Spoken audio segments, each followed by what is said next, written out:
George Bush அவர்களே, உங்களை நான் ஒன்று கேட்டுக்கொள்ள விரும்புகிறேன். நீங்கள் இங்கு வர தயாரா? ஒரே மேடையில் என்னோடு வாதாட தயாராக இருக்கின்றீர்களா? நான் எதற்கும் அஞ்சாதவன். பின்லாடனை போல் என்னிடம் படைபலம் இல்லாமல் இருக்கலாம், ஆனால் மனபலம் என்னிடத்திலே அதிகமாக இருக்கின்றது. யாரிடம் மோதுகிறீர்கள்? சுதந்திர இந்தியாவில் பிறந்ததுக்காக நாம் எல்லாரும் சந்தோஷப்படணுங்க.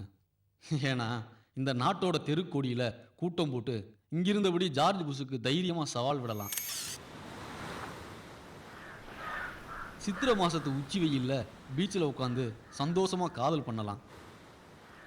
அண்ணா சாலையில் நட்ட நடு ரோட்டில் பின்னாடி போகிற காரு வண்டி மனுஷன் யாரை பற்றியும் கவலைப்படாமல் சௌகரியமாக ஒன்றுக்கு போகலாம். இந்த தைரியம் சந்தோஷம் சௌகரியம் இந்தியாவை தவிர வேற எங்கே கிடைக்கும்? சுதந்திர இந்தியாவில் பிறந்ததுக்காக நாம் எல்லாரும் சந்தோஷம்.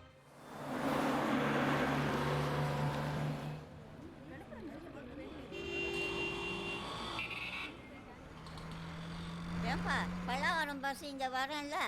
இந்த ஆண்டு வராதுமா, அந்த ஆண்டு எல்ஐசி ஸ்டாப்ல நில்லு. பார்த்து போமா.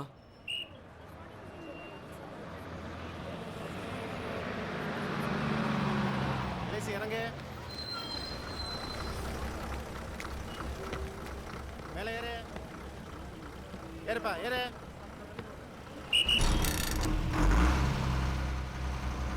Ticket ticket.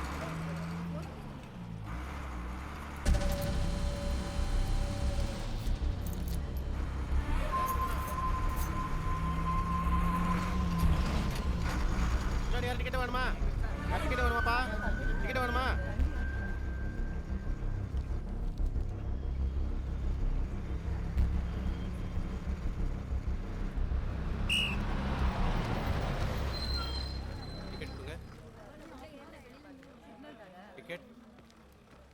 டிக்கெட்டுங்க எடுக்கலன்னா எடுக்கலங்க. அப்போ ஃபைனை கட்டு. காசு இல்லைன்னா டிக்கெட்டே எடுக்கல.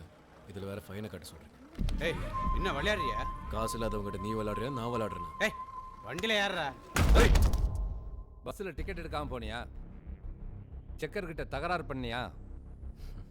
என்னையா எது கேட்டாலும் சிரிக்கிற? 1500 ஃபைன் கட்டிட்டு போ. 5 ரூபாய் காசு இல்லாமல் தான் டிக்கெட் எடுக்கல. 500 ரூபாய் ஃபைன் கட்ட சொன்னதுக்கு அந்த ஆளோட தகராறு. இங்கே வந்து 1500 ரூபாய் ஃபைனு. காசு இருந்தால் டிக்கெட்டே எடுத்துருப்பேனே. டிக்கெட்டும் எடுக்க மாட்டேன், ஃபைனும் கட்ட மாட்டேன். ஒரு 15 நாள் உள்ள வச்சுட்டு அனுப்புங்கயா. 61 82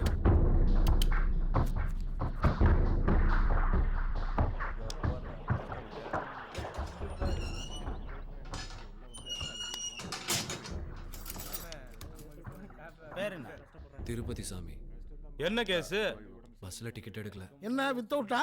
மோட்டார் வெஹிக்கிள் ஆக்ட் 178 படி 500 ரூபாய் அபராதம் போட்டிருப்பாங்க. ஆனால் நீ கட்டியிருக்க மாட்ட. அதனால் இபிக்கு 67 படி உனக்கு 15 நாள் ஜெயில் தண்டனை. கரெக்டா? ஆட்டம் முடிஞ்சுது. எடு பீடிய. நாளைக்கு தரேண்ணே. ஏற்கனவே 3 பாக்கி, இப்போ 2, மொத்தம் 5 கணக்கு வச்சுக்கோ. சரிண்ணே. என்னப்பா நீ வந்தமா ஒரு மேடையை பிடிச்சோமா படுத்தமோன்னு இல்லாம பேசாம நின்றுட்டு இருக்கிய புதுசா? உட்காரு. ஏய் கண்டா.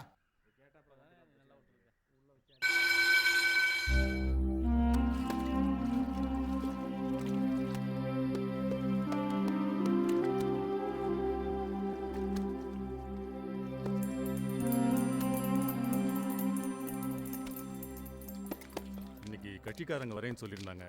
வணக்கம் தலைவரே. வணக்கம் வணக்கம். அதான் சொல்லுங்க. சரிங்கய்யா. தம்பி, இவர் யார் தெரியுமா? முன்னாள் மந்திரி. ஊழல் கேஸில் உள்ள மாட்டிக்கிட்டு இருக்காரு. இப்படித்தான் நிறைய மந்திரிங்க இங்கே வருவாங்க போவாங்க. நீ இப்படி உட்கார்.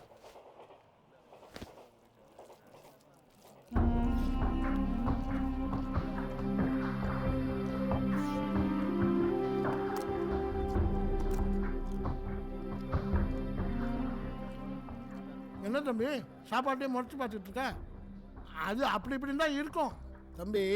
ஒரு நாளைக்கு சாப்பாட்டுக்குன்னு ஏ கிளாஸ் கைதிக்கு 28 ரூபாயும் பி கிளாஸ் கைதிக்கு 17 ரூபாயும் அரசாங்கம் கொடுக்குது. அதுவே இழுத்துக்கோ பறிச்சுக்கோன்னு இருக்கு. இதுல வேற இந்த ஜெயில் அதிகாரிங்க வர்ற ரேஷன் சாமான்ல பாதியை வெளியே கொண்டு போய் வித்துட்டு வந்துடுவாங்க.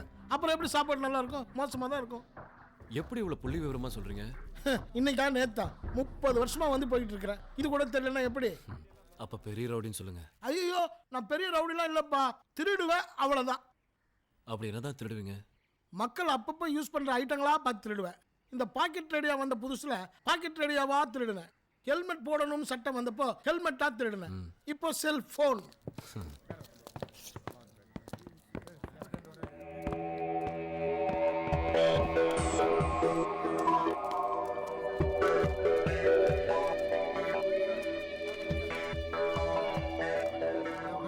தம்பி, இவர் யார் தெரியுமில்ல? இவர் தான் சூப்பரிண்டெண்டன்ட், அதிகாரிகளுக்கெல்லாம் அதிகாரி, இந்த கோட்டைக்கே ராஜா.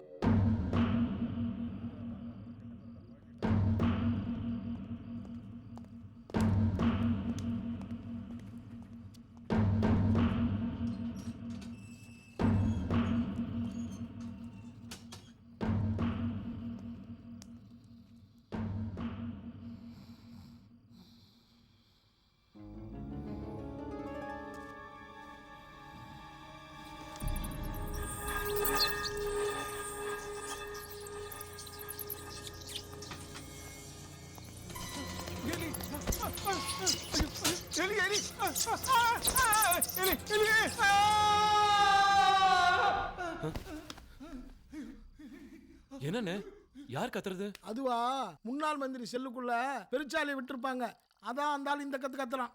பெருச்சாலியா? நல்லா அசந்து தூங்குறவ மேல பெருச்சாலி ஏறுனா 3 நாளைக்கு தூக்கம் வராது. அதையும் மீறி கண்ணசந்தா உடம்பு பூரா பெருச்சாலி ஊறுற மாதிரியே இருக்கும். அது மட்டும் இல்ல, வந்த தூக்கமும் போயிடும். ஏன் அப்படி? முன்னாள் மந்திரிய அப்புறம் எப்படி தான் குடும்பப்படுத்துறது? எதையும் நேருக்கு நேராக வேற செய்ய முடியாது. நாளைக்கு இந்த ஆளே ஜெயிச்சு பதவிக்கு வந்தாலும் இதே வார்டனை வச்சு இதையே தான் செய்ய சொல்ல போறாரு. 10 வருஷமா இதான் தம்பி மாறி மாறி நடந்துகிட்டு இருக்கு. மந்திரி மாறுவாரு, ஆட்சி மாறும், ஆனா பெருச்சாலி மட்டும் மாறவே மாறாது. வரிசையில வா, வரிசையில வா.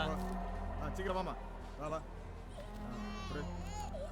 போமா போமா, சீக்கிரம் வாமா. நீ வாப்பா, வாயா. வா. என்ன இது 50 ரூபா தானே? சரி சரி, போ போ போ. வயிற்றுல போய் பாத்தியா? எனக்கு தான் யாரும் இல்ல. உங்களை பார்க்க ஏன்னா யாரும் வரல? எனக்கு என்ன பொண்டாட்டியா பிள்ளையா குட்டியா? கல்யாணமே பண்ணிக்கல நீங்க?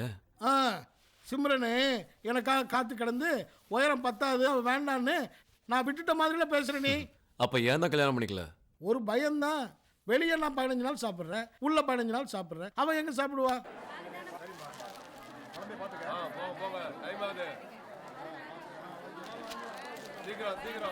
என்ன விசிட்டிங் டைம் முடிஞ்சுதா? முடிஞ்சிச்சுண்ணே. புள்ள குட்டிங்களாம் பாத்தியா? பார்த்தேன். நல்லா இருக்காங்களா? நல்லா இருக்காங்க. இந்தாங்க. இன்னைக்கு பழமா? இந்தாங்க. இல்ல வேண்டாம். ஏன்பா வேணாங்கிற? இந்த வாழைப்பழத்தோட மதிப்பு தெரியுமா உனக்கு? வாழைப்பழத்துக்கு என்னென்ன மதிப்பு? இந்த பழம் வெளியே வாங்கினா ஒரு சீப்பு 10 ரூபா, உள்ள கொண்டு வரதுக்கு 100 ரூபா லஞ்சம் கொடுக்கணும். அது மாதிரி வீடு கட்டுக்கு 50 ரூபா, பிரியாணி பொட்டலத்துக்கு 250 ரூபா, இப்படி ஒவ்வொரு பொருளுக்கும் ஒரு கணக்கு இருக்கு. இங்க பார்க்க வர ஆளை பொறுத்தும் கொண்டு வர பொருளை பொறுத்தும் இங்க இருக்கிற அதிகாரிங்க கிட்ட ஆயிரக்கணக்கா பணம் பொருளும்.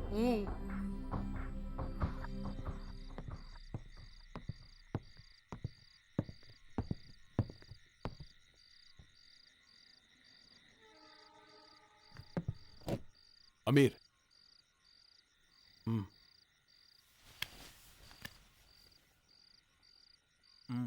எல்லா ஏற்பாடும் பண்ணியாச்சு.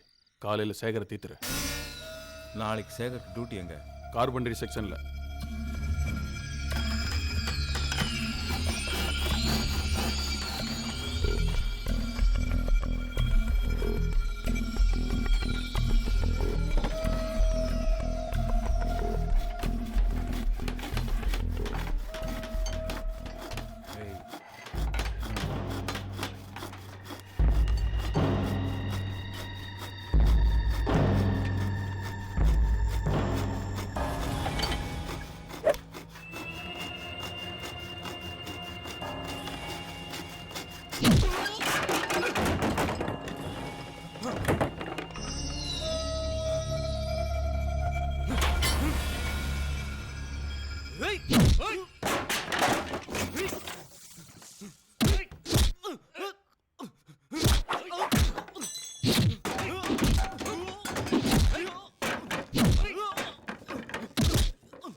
ஏய்